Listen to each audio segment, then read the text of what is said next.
Assalamualaikum warahmatullahi wabarakatuh. Halo semuanya. Pada video kali ini, kita akan membahas unsur yang ada di dalam prosa fiksi, yaitu tokoh, penokohan, alur, dan juga latar. Dan tentunya nanti kita akan menganalisis sebuah karya sastra dengan mengkaji 4 unsur tersebut. Nah, sebelum kita masuk kepada proses analisis karyanya, ini dia penjelasan mengenai tokoh, penokohan, alur, dan juga latar. Unsur pertama yang akan kita bahas yaitu tokoh.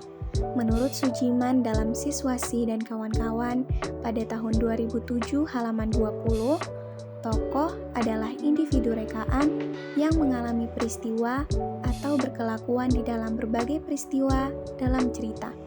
Sementara, dalam Kamus Besar Bahasa Indonesia dituliskan bahwa tokoh adalah pemegang peran atau tokoh utama roman atau drama. Selanjutnya yaitu penokohan. Penokohan adalah penggambaran secara jelas mengenai seorang tokoh yang ditampilkan dalam sebuah cerita.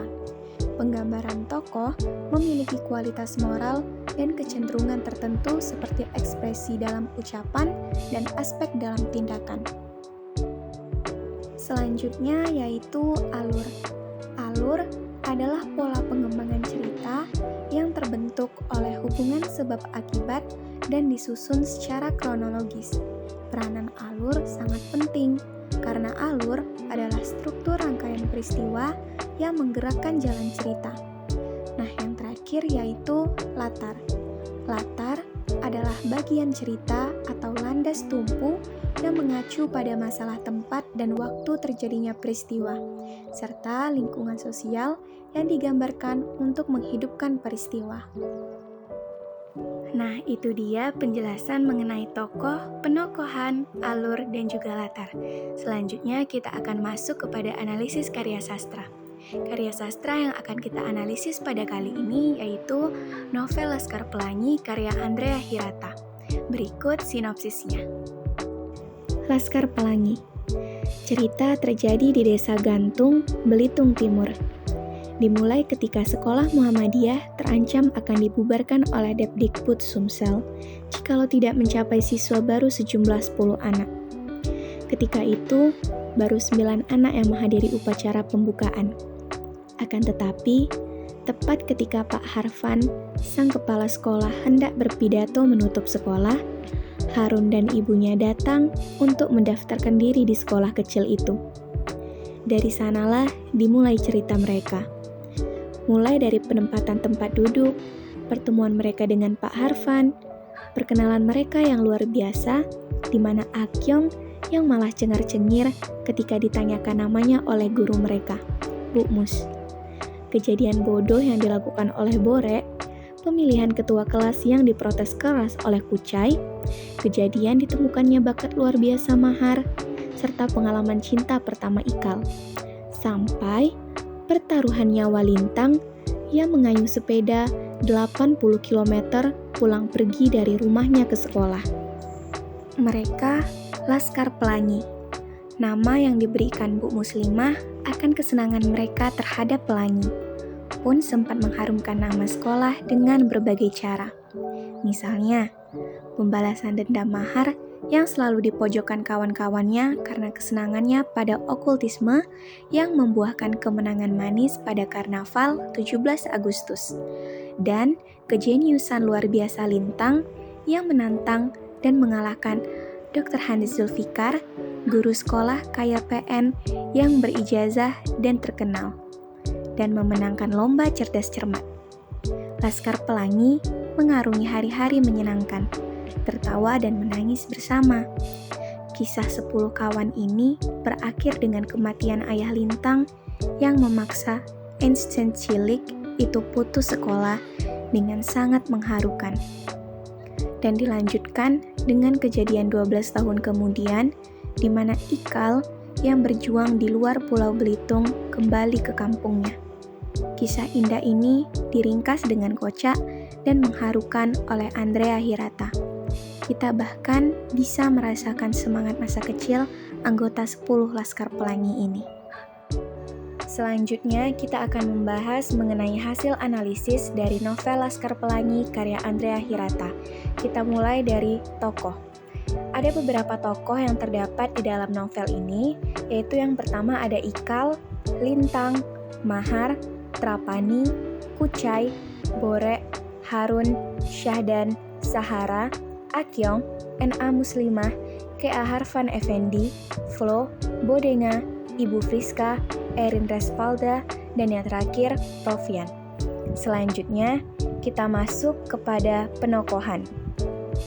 Tokoh pertama yang akan kita kaji yaitu Ikal. Ikal adalah tokoh yang sangat setia kawan, ramah, sabar, dan juga cukup pintar. Selanjutnya ada Lintang. Lintang sosok anak yang sangat bertanggung jawab, namun tidak pada tubuhnya.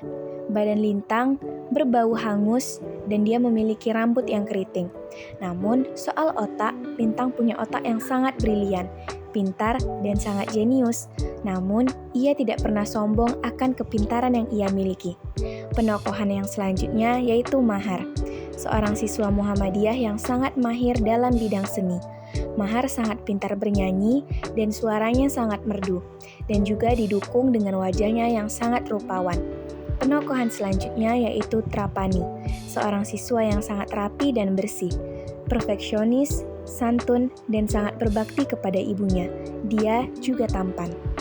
Penokohan yang selanjutnya yaitu Kucai, sosok anak yang sangat sok gengsi, berwajah manis manja, namun dia juga lemot dalam pelajaran. Kucai pada saat kecil kekurangan gizi, sehingga dia mengalami rabun jauh. Penokohan selanjutnya Borek, anak yang bertubuh paling besar hingga dijuluki Samson ini sangat nakal, susah diatur, dan sangat ingin menjadi cowok maco. Namun, ia juga sangat konsisten terhadap apa yang ingin ia capai. Selanjutnya, ada Harun, sosok anak yang sangat ceria, mudah senyum, santun, pendiam, teman yang baik. Selanjutnya, Syahdan, anak seorang nelayan yang memiliki tubuh kecil namun selalu ceria, tukang dempul perahu, pekerja keras, dan tidak putus asa. Selanjutnya ada Sahara, gadis yang keras kepala tapi tegas dalam bersikap, perhatian, skeptik, jujur, tetapi ketus, terutama pada Akyong. Selanjutnya ada Akyong, seorang anak Konghucu yang hidup dari sebidang kebun sawi, bermuka lebar, berambut seperti landak, mata tertarik ke atas, gigi tonggos, namun baik. Selanjutnya ada N.H. Muslimah, seorang guru yang pandai, karismatik, pantang menyerah, ramah, baik, mengajar seluruh pelajaran, pekerja keras, serta bertanggung jawab. Penokohan selanjutnya ada K.A. Harfan Effendi, seorang kepala sekolah yang berkumis tebal, rambut yang sudah beruban, berjenggot, pintar, pekerja keras, baik, dan bijaksana. Selanjutnya ada Flo, seorang anak gedong yang kaya raya, percaya ilmu gaib, sangat tomboy, baik, tidak mudah dipengaruhi atau berubah pendiriannya, dan keras kepala. Selanjutnya Bodenga, pawang buaya yang selama hidup selalu dikelilingi buaya, baik, penyayang hewan, dingin, tidak ramah, wajahnya carut-marut, dan usianya kira-kira 40-an. Nah, selanjutnya ada Ibu Friska, seorang wanita keras, terpelajar, dan progresif, serta tinggi hati.